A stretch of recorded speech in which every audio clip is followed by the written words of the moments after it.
Coming up on the show, folks, we have little Joe McElderry. I've no idea. I'm just assuming he could be much taller than me. I just always see him as someone who is a little bit smaller than me and very attractive and cute. Joe McElderry, the winner of the X Factor, and he's done the double. He basically did the League and FA Cup double of reality TV, the X Factor and pop star to opera star before he even turned 21. He is going to be in here after 6 o'clock. Welcome back to the second part of the show. We have Joe McElderry. He is sitting in front of me. He is, and what he's had to do, folks, I always get hair envy. Because of the quiff. Yeah, you've got a fabulous quiff. It's hairsprayed to the max. Is that how it works? I put wax on and then I spray hairspray, and I've got this hairspray that's called Got to Be Glue. I'm not advertising anything there. No, you're not at all. You've just mentioned the product. Yeah.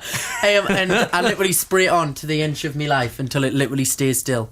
I'm going to tell the listeners how good Joe's quiff is. He's actually had to move his headphones further back on his head so that it doesn't disturb. And you're looking very fit and healthy. I would say you're a man in Olympic shape. Oh, well, I do a lot of running. So, oh, you do? Yeah, I do. I try and I'm doing the Great North Run this year. So I'm training for that, but I also just do it anyways. I like to be fit on stage, so I keep at the running all the time. And the tan that comes from just the northeast. It comes from Portugal. I wish it was from the northeast, but it's I've been to Portugal about 2 weeks ago, which is lovely. He is looking fit and well, listeners, and we've got the text here for you. Please tell Joe he has thousands of fans waiting to hear his interview and the first radio. Oh, we're doing the first radio play of this song. Yeah, first radio play, first time anybody ever hears it. And this is the song that you wrote. It's one of the first songs I've written for any of my albums. I've never tried songwriting before, so it's one of the first attempts. So I hope people like it, because I can't blame it on somebody else now. Okay, so talk me through the songwriting. Hang on, that by the way is from Suzette. She's very excited to hear the first radio play of Here's What I Believe. Yeah, that's what it's called. Yeah. So how does it work? So because I know whenever I have to write, I'll do anything apart from write. I'll tidy the fridge. I'll clean my knicker drawer. That was pretty much what I was like. You know, this is the fourth album now that I've recorded, and every time I recorded one, somebody would say, "You need to start songwriting. You need to start songwriting. You really need to go in the studio and try it. You'll really enjoy it." And I was really scared to do it. I think it was a confidence thing. I just never wanted to do it. So what did you do? Did you go up into the bedroom with a pad, or did you sit in the kitchen? Or I changed managements last year, and the manager that I work with, she said, please just try it. So I had a really busy 6 months at the end of last year after the Popstar Opera Star show, and in January she kind of just led us into the studio. She was like, just go and try it, see what happens.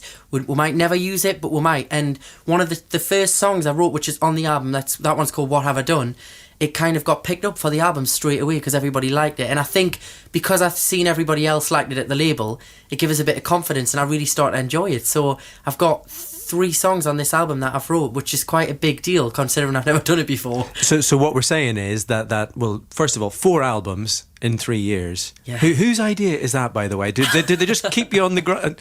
Just keep your nose to the ground? The first album was with Psycho, obviously, after the show. Yeah. Which I did that one. Then I did a lot of shows in the January after winning. And then obviously went on to do Popstar Opera Star, signed to Decca Universal. You did the double there. You did the FA Cup and the League double. You did X Factor and Pop. No one's ever done that. Oh, nobody has, have they? It was a big thing. It was a big challenge. So I came out of that show, signed a new deal, and they were like, right, do you fancy singing a few opera songs on an album? And I was like, oh, I don't know. will people like it? Did that. Everybody loved it. And then we decided to do a follow-on with the Christmas album, and then I really wanted to get back to my sound. You like a bit of graft, don't you? Yeah, you do I like do. to put a I like to be busy. I do. And then obviously I wanted to get my sound, so that's when I went to the studio and did some writing. And so this album, would you say that this album is more of you than anything else you've done? I think so. It's the most creatively involved I've been in an album because the first album I didn't really know what I was doing, if I'm honest. I didn't have a clue. You see, listeners, that's why people love you. No, because people come on and they bluff their way, and it's great that you just think, no, I wasn't sure. I didn't, I was serving my apprenticeship, as you could probably call it. Of course. I was learning as I was going, but in front of thousands of people. And I went through it, and I love that album. The first album, Wide Awake, I was really proud of it, and it is a great album, and I enjoy performing the stuff off there. But I had a lot of help with that one. And I have had a lot of help with this one as well. But I feel like because of the songwriting, because of it's been about 5 or 6 months since January. I can't count. I think that's probably around then. No. No, we are going to count. So it's March, 5... April, May, June. January, yeah, June, February, July. February. We'll finish July. Okay. So that's about 7 months. And yeah. Did you just go northeast on me and drop the S off months? Yes. Did you say 7 months singular? I went Geordie on you. But yeah, and I really just kind of spent time and really tried loads of different songs, demoed loads of things. So is there going to be more ballads in this album? Are you trying to please the fans with the ballads? Or? There's a lot of ballads. It's kind of, there's slow ballads and then there's mid-tempo, which don't really feel like ballads, but they probably are. So there's a mix. There's nothing dancey. It's not a dance album. The first album was quite up-tempo and dancey, but this is kind of back to what I suppose I do best and what showcases my voice the best. Okay, so the whole journey then you've been on, do you feel that at the start you're trying to please so many people and you're being pushed one way and pulled another, and now I'm looking at you now and you seem sort of happy in your nappy. You sort of feel like I think like you're confident in who you are. Yeah, I mean, I was how old was I? Just turned 19 on that when I won the show. No, 18. Just turned 18. And I was still really young. I had to grow up really fast. Like, what's it like to grow up in the glare of publicity and go from being a no one to everybody knowing your name? It's quite a big thing. It's not until now that I know where I am and what I'm doing and I grasp my job now that I realise at that time it was so crazy and I loved it. I would go back and do it again over and over again. It was one of the best experiences of my life. But also I would assume that it's different if you're a solo artist, because if you're in a band and you get overnight fame, then it feels more like a fun trip. It feels like, hey, we're on a bit of a party here, whereas I know, I'm not a success, and even in here I feel a little bit lonely. I feel a little bit lonely on my own. You see, what in that's why I'm here to keep you company. You see, in the studio, on every day, it's a bit like Hugh Laurie in House, and they're behind the glass, and I feel like I'm in quarantine. Did you ever feel lonely when you were doing it on your own? I was really fortunate because my mum kind of works with me, so I always had her around, and I always made sure friends and family would come to things as much as they could. One of my best friends came on my tour last year and worked as part of the crew. One of my other friends lived in London. She used to come to things with us, so I was never on my own.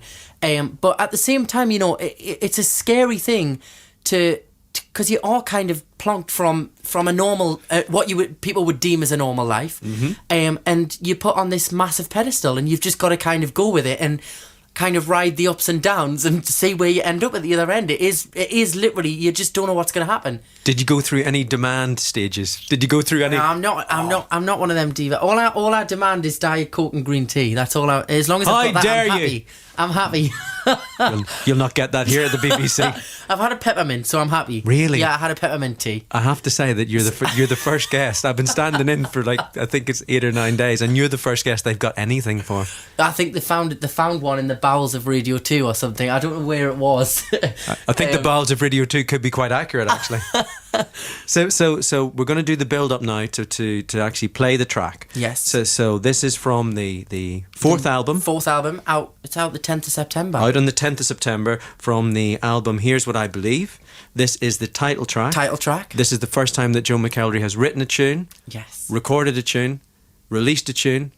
And had a tune played on Radio 2. It is. It's a big moment, kids. Just pull the car over to the side of the road. Stop wherever you are and listen right now. Stop, collaborate and listen. Joe was back with a brand new invention. That was a good one.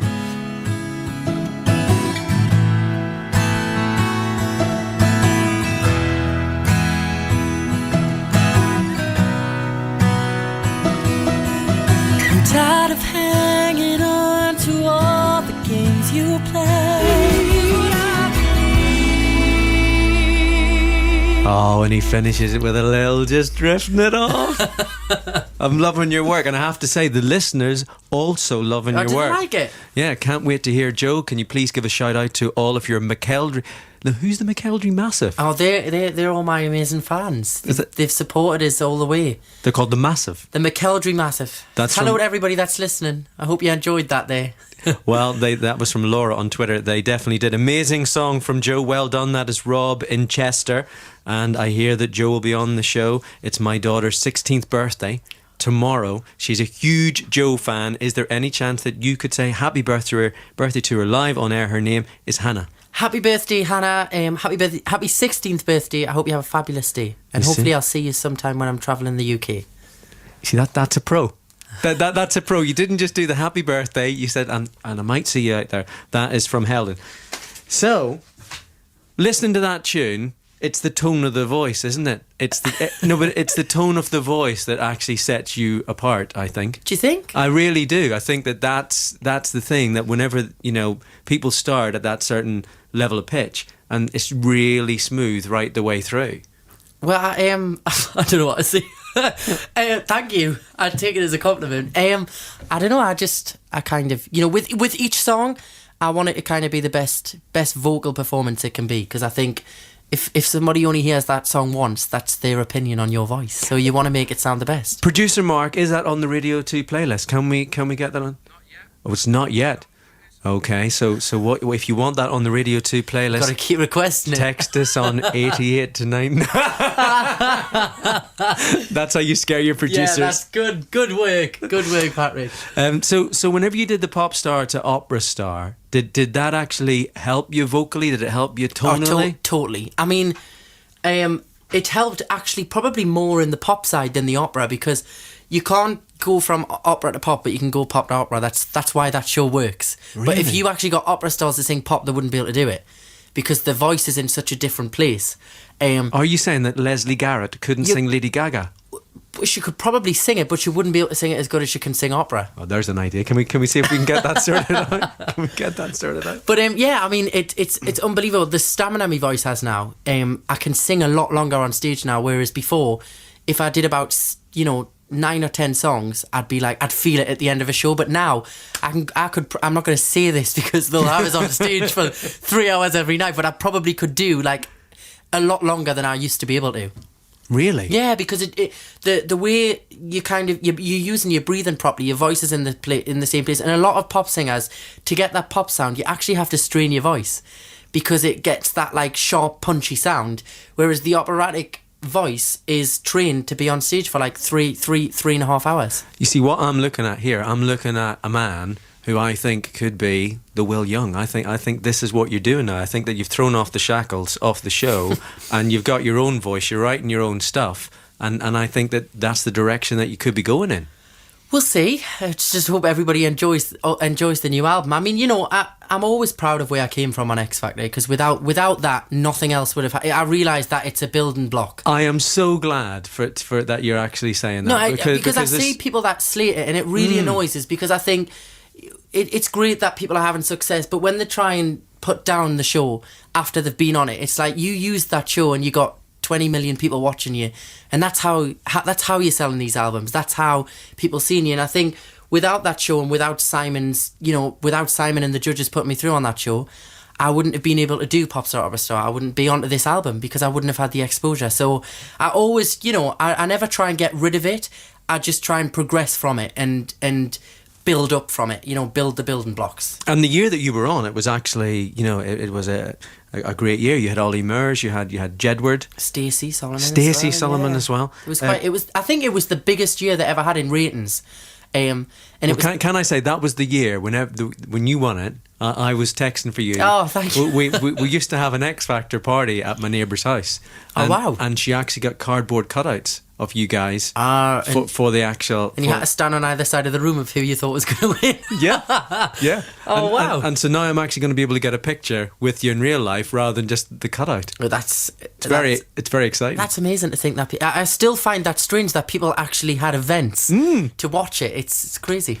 And tell me, is the quiff going to end here, or are you actually going to go are you going for the Jedward look if you come back and I interview you next year? Are you going to have it slightly higher? I have a really good friend of mine, one of my best friends, does me hair. She does me hair, and we'll have a level that it has to get to when it has to get cut. Otherwise, it does start to look like Jedward too much, and that's not always a good thing. Okay, so or really?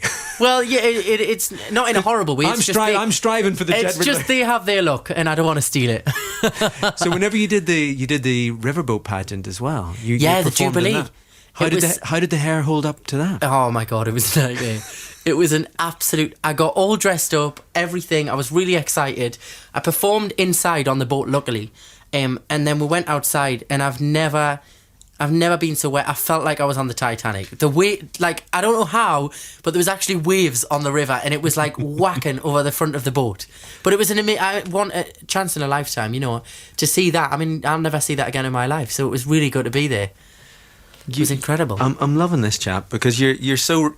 there are people that come through these shows and they feel a little bit jaded, or they feel that the show that made them wasn't really something belonging to them, and you've actually taken it, you've won the show, you've moved on, you've got your own sound, you're writing your own stuff, and honestly, I really wish you all the best. Oh, thank I really you. do. Tell us when we're going to see you live. We're having 2 album launch shows. We've got one in Newcastle on the 18th of September and one in London on the 20th of September at the St James's Church in Piccadilly. So we've picked quite unique venues, and you can get tickets on my website, which is joemckelderofficial.com. You see, we've done it all now. We've got it in. The people behind the glass are really happy now. He's got the website and he's launched